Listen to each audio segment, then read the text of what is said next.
కాదు మీ పూర్వజన సుకృతం కూడా అనేది నేను భావిస్తూ అటువంటి శిష్యులు సంపాదించినటువంటి మీరు ధన్యులు. ఇటువంటి గురువుల్ని సంపాదించినటువంటి మాతృదేవోభవ, పితృదేవోభవ, ఆచార్య దేవోభవ అనే మాటల్లో రామకృష్ణ గారు వారిని కూడా మన భారతీయ భాష గురించి రెండు మాటలు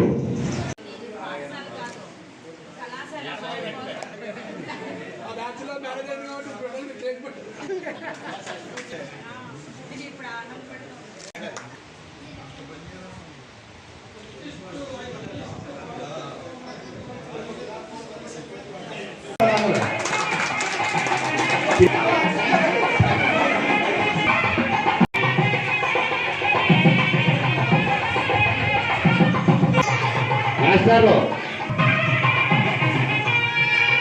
కోరాలు వేసు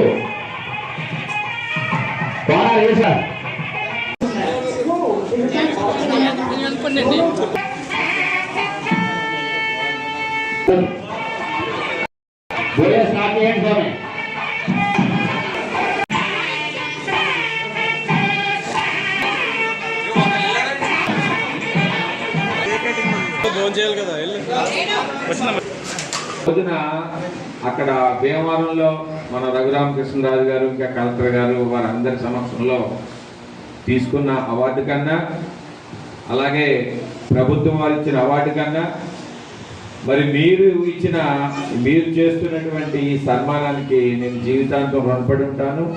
నాకు ఇది మర్చిపోలేనటువంటిది.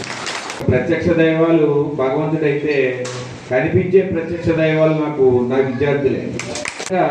మరి మీకు ఇంతటి సంస్కారాన్ని నేర్పినటువంటి మీ తల్లిదండ్రులందరికీ నా పాదాభివందనాన్ని తెలియజేస్తున్నాను. మరి చక్కగా ఈ గురువులు మీ తల్లిదండ్రుల యొక్క నేర్పిన సంస్కారాన్ని, మీ గురువులు నేర్పిన సంస్కారాన్ని మీరు వణికిపుచ్చుకుని మీరు చక్కగా ఈ రోజున మరి నాకు సన్మానం చేస్తున్నారంటే నేను ఏనాడో చేసుకున్న పూర్వజన్మ సుకృతం. నిజంగా చెప్పాలంటే ఒక స్కూల్ ఉపాధ్యాయుడికి చేస్తారు.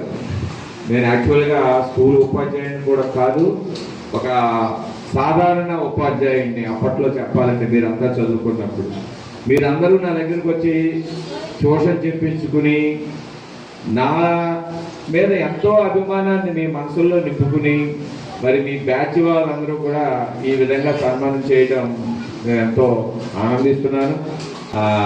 మామూలుగా గెట్ట ఉదరు పెట్టుకుంటారేమో వీళ్ళు, గెట్ట ఉదరు పెట్టుకుని ఏముందిలో ఆ రోజు మనకు కూడా ఒక సాల్వ కట్టేస్తారు, పర్వాలేదని చాలా టేక్ ఇట్ ఈజీగా తీసుకున్నాను.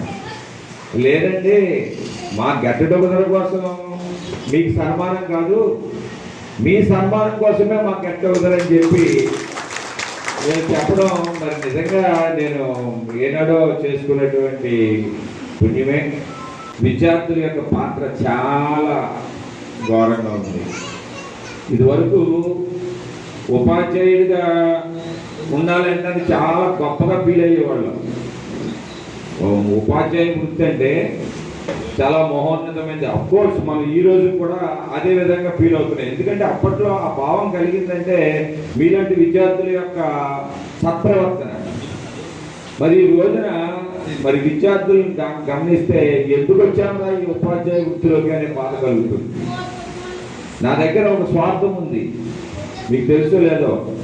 దొవ గ్రామం కానివ్వండి, చుట్టుపక్కల ఉన్న గ్రామాలు ప్రతి ఒక్కరూ నా దగ్గరే చదవాలి, అది నా ద్వారానే పాస్ అవ్వాలనే ఒక స్వార్థం ఉంది. అది డబ్బులు ఇచ్చినా ఇవ్వకపోయినా, నా దగ్గర చదువుకుని పాస్ అయితే అదొక ఆనందం నాకు.